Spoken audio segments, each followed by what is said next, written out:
Shall we start? Bismillah ar-Rahman ar-Rahim. La hawla wa la quwwata illa billahi al-aliyyil azim. Alhamdulillahi rabbil alameen. Sallallahu ala sayyidina wa nabiyyina wa abil qasim al-Mustafa Muhammad. Allahumma salli ala Muhammad wa ali Muhammad. Wa ala alihi at-tayyibin at-tahirin. La siyama baqiyatillah fil aradin. Ajjalallahu ta'ala farajahu al-sharif. اللهم أخرجني من ظلمات الوهم وأكرمني بنور الفهم اللهم افتح علينا أبواب رحمتك وانشر علينا خزائن علومك برحمتك يا أرحم الراحمين. Inshallah, we are going to start Usul al-Fiqh. I assume you have already had introduction to Usul al-Fiqh, yes? So you know what is this science about? But just as a reminder, we know that Muslim scholars, in order to understand Islamic rulings, they had to develop few sciences. First of all, Arabic grammar, like sarf, like nahw, like balagha, they were all developed for the sake of understanding Quran and then hadith. But it is not enough just to know Arabic. There are many other issues when you want to interpret a text, when you want to understand whether, for example, this ayah or this hadith implies wujub or istihbab. Is it obligatory or it is recommended? Or, for example, when there are some texts which indicate that something is general, there are other texts which indicate that it is limited and specific. So you need some kind of treatment. And there are also cases that even we may not have any specific text. So gradually, ilmu usul al-fiqh was developed in order to draw Islamic rulings from the text or from the reason or from other methods. You know, our Sunni brothers, they have methods that we may not accept, you know, like qiyas, like istihsan, like masalih mursaleh, saddu dhara'i, fatwa dhara'i. These are the things that they use when there is no specific text and guidance to fill the gap. So all these issues are studied in ilm usul al-fiqh. Therefore, in the time of the Imams, Shia scholars started developing science of usul al-fiqh, but very much so in the time of ghaibah, because even in the time of Imam, still they were able to ask Imam, and Imam were giving them principles, you know, as we have hadith, alayna ilqa'ul usul wa alaykum an tufarra'u. We give you the principles, you apply. But then, in the time of ghaibah, it became much more complicated. So, Shia scholars like, you know, Sheikh, for example, have very good book on Usul al-Fiqh. And then, in the time of Sheikh Ansari, rahmatullah alayh, there is a great advancement in ilm usul, and then students of Sheikh Ansari, and then our contemporary scholars. Now, ilm usul has become by itself a very sophisticated, well-developed discipline. In Dars Kharij, you know, if you want to have one whole, you know, course on usul al-fiqh, so the minimum is those who do it very, very, very fast, it's 5 years, 6 years. But some maraja, take it, 15 years if you want to do one course of Usul al-Fiqh from the beginning up to the end. It's very now complicated and detailed. So what we are going, inshallah, to do is to study Usul al-Fiqh at an elementary level, so that, inshallah, after that you will have 2 more textbooks in this course that we have, for the first degree. First we have this Mabadi Usul al-Fiqh. Then, inshallah, we will have an intermediate text, which is very likely to be Al-Mujaz by Ayatollah Subhani, which is a textbook now in the Hose. And then, inshallah, Usul al-Fiqh by the late Muzaffar. So there will be 3 texts on Usul al-Fiqh that, inshallah, you will study one after the other. So this is the introduction, and inshallah paves the way for the coming courses on Usul al-Fiqh. Many years ago, in London we had Jose Imam Hussein. I don't know if you have heard. It was not very far from here. So we had Jose Imam Hussein, and one year I was in London, 2000, 2001, I was in London after I did my PhD, so I was 1 year in London.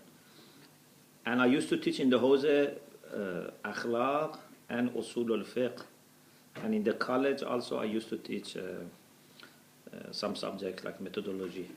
So in that time in Hose I was asked to teach Mabadi Usul al-Fiqh, the Arabic version. And some brothers, which you know now, they were studying at that time in Hose. So the text was in Arabic, but I was teaching in English. Then I was asked to translate it into English. But when I wanted to translate into English, I was sure that I cannot translate it, word by word or sentence by sentence. It needs some changes. So I had to make some changes. But the main structure, the main content is from the same book. So the credit goes to Sheikh Fazli, rahmatullah alayh. But there are some changes also being made. So it's not translation, but... And then I made it into 12 lessons. So you can follow, lesson by lesson. So what we are going to do is we are going to combine the Arabic and English, so that gradually, inshallah, you would be able to read Arabic text. And also for Kalam, inshallah, we are going to use Arabic version of Baba Hadi Ash, so that, inshallah, from this semester, you will start reading Arabic text. The Arabic version, you must have got it from here. You have it in office, and the English version also I gave you. And if there are people who have not received it, inshallah, we bring more copies. Okay, now let's start with the first lesson. Bismillah ar-Rahman ar-Rahim. We start with the definition of Ilm Usul al-Fiqh. By the way, those who want also to follow this in Arabic, I also teach this in Arabic on Sunday, so it's on website, Islamic Center. So our Arabic speaking brothers and sisters also can follow the same thing. So now we have had 2 lectures there. It's almost going the same as this. Ilm Usul al-Fiqh is defined in this way. علم يبحث فيه عن قواعد استنباط أحكام التشريع الإسلامي من أدلتها. The science in which قواعد, rules for inferring Islamic rulings from their sources are studied. Okay? So the science in which the rules for inferring Islamic rulings from their sources are studied. Okay? So now we wanted to define one thing, but now we have three problems. What is qawaid, what is ahkam, what is adillah? So now we have to explain these terms. What do we mean by qaida? Qaida, the plural is qawaid, yeah? And ahkam, which is the ruling, and adillah, which is the plural for dalil. So we start with qawaid, the rules. We mean by rule here a universal premise or a statement or proposition which can be applied to particular cases, instances, examples, so that you know what would be the ruling of those particular cases. For example,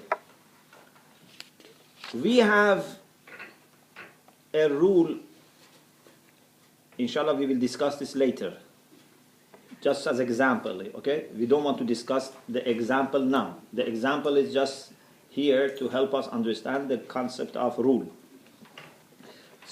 We have this rule, which will be discussed later. كل ظاهر قرآني حجة أو ظواهر القرآن حجة. You know ظاهر? Obvious. What is the... Obvious. No, yes, but here when we say ظاهر القرآن is opposite to what? No. No, here ظاهر is not opposite to batin. ظاهر is opposite to nas. And these two are two types of mubayyan. Later, inshallah, we will see. Every text is either mujmal or mubayyan. Mujmal means ambiguous, like mutashabih. Mubayyan means understandable, it's not ambiguous.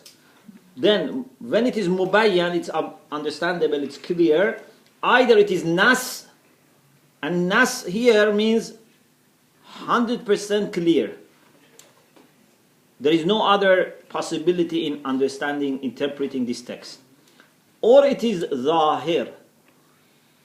Zahir is lower than nas, but above mutashabih.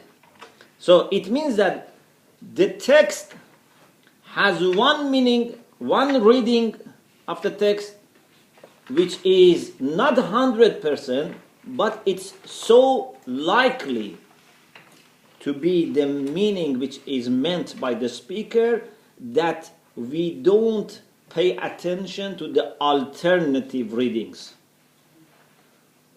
Okay? Shall I repeat? Yes. So, the text has a meaning which is not 100% clear, but it's so likely that that is what the speaker meant that makes us disregard alternative reading or readings. What do you call that? We call it zahir. Zahir. Yeah. So again, zahir means it seems that this is the meaning, but a sim, in English, sim is a very ambiguous term. But here means something that has reliable understanding, reliable interpretation, but not 100%. But still, uqala, the rational people who know that language, assume that this is the meaning. Because this meaning is so probable, okay, so powerful, that if the speaker had not wanted us to understand in this way, he should have put some evidence to take us to another option. Okay? So, usul is very good for, inshallah, making your mind, work better. So you have to be very sharp when you have usul al-fiqh, Did I tell you the story about that man who had a, like corn meal? So, and the horse, I told you? Okay. So maybe some of you were not.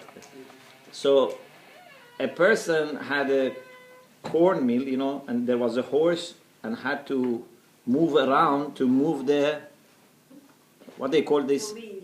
The wheel. Yes. So this man realized that sometimes this horse just stops, doesn't move. So for example, he was going to the next room, coming back, nothing is done.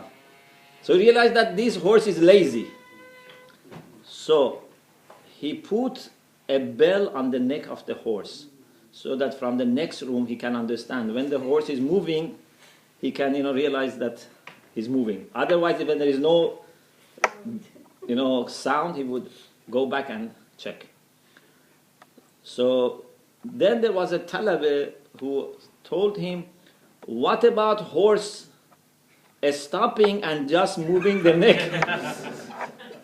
So the man said, but he has not studied Usul al-Fiqh.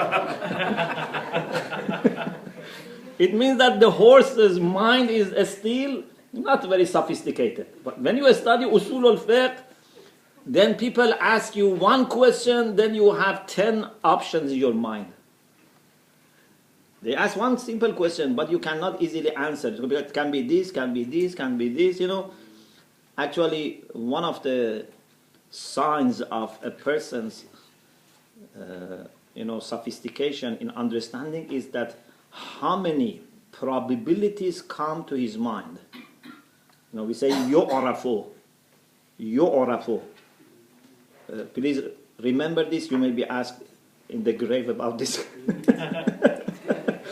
Yu'rafu aqlu rajul. Sometimes I want to encourage people, so I say, maybe in the grave they ask you about this, but they will not ask. Yu'rafu aqlu rajul بكثرة محتملاته.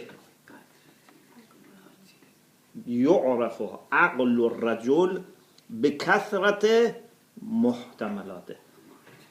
The intelligence of a person can be known by abundance of the probabilities that come to his mind.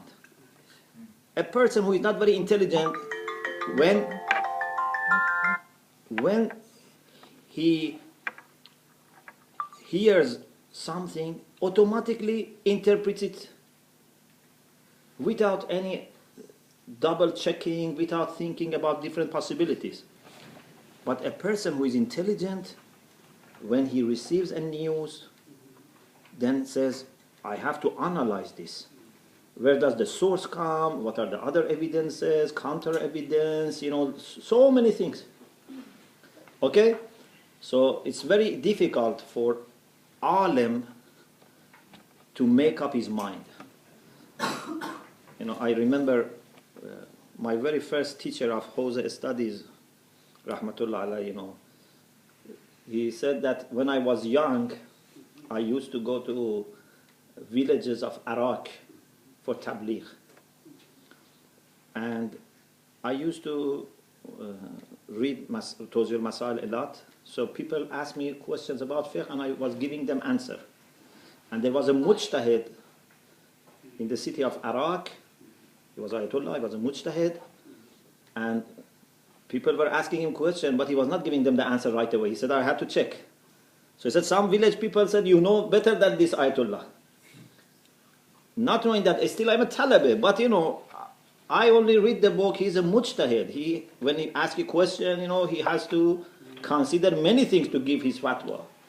So sometimes people think that the person who gives answer right away is a sign of knowledge or experience. It can be, but sometimes also can be because this person is not very sophisticated. Yeah? Like a doctor who is expert and a doctor who is not expert. The doctor who is expert, maybe with the same symptoms, gives different possibilities. Another person quickly doesn't. Anyway, Zahir is something that has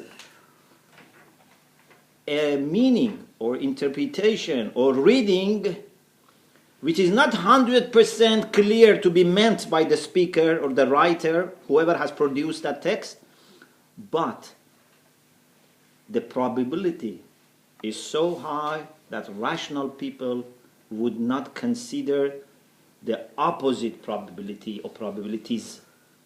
Okay? For example, if I say,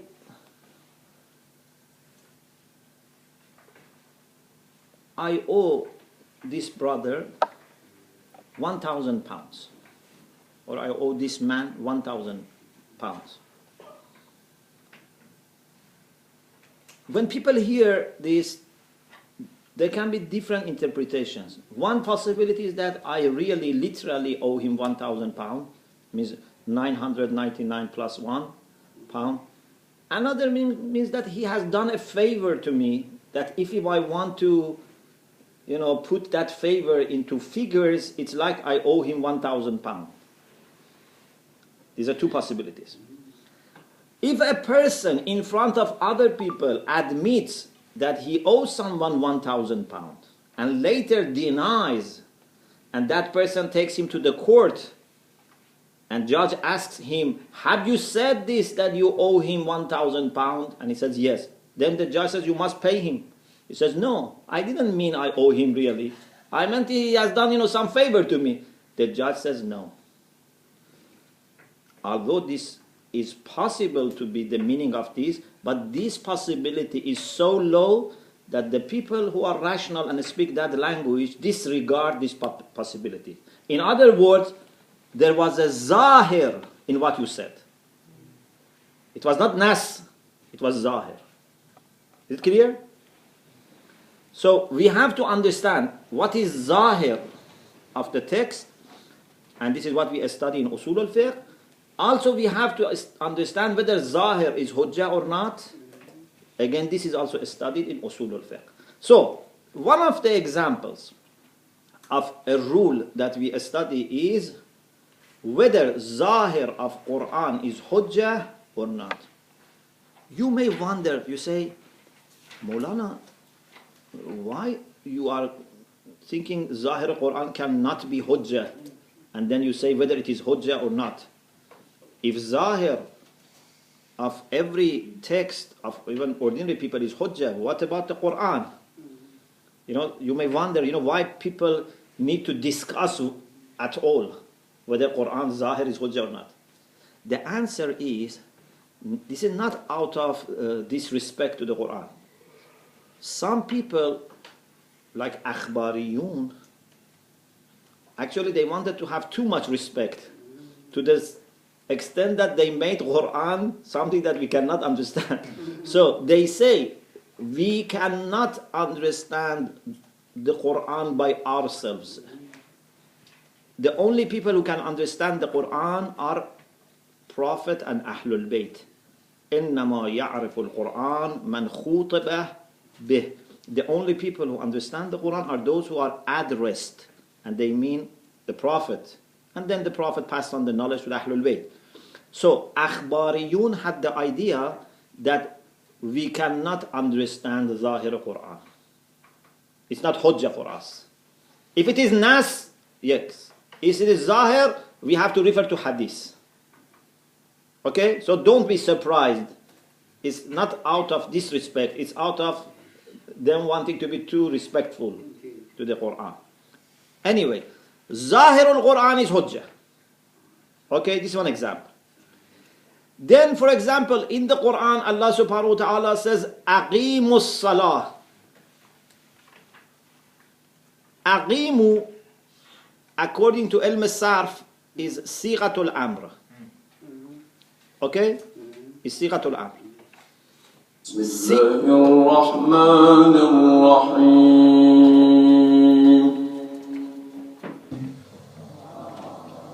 والشمس وضحاها والقمر إذا تلاها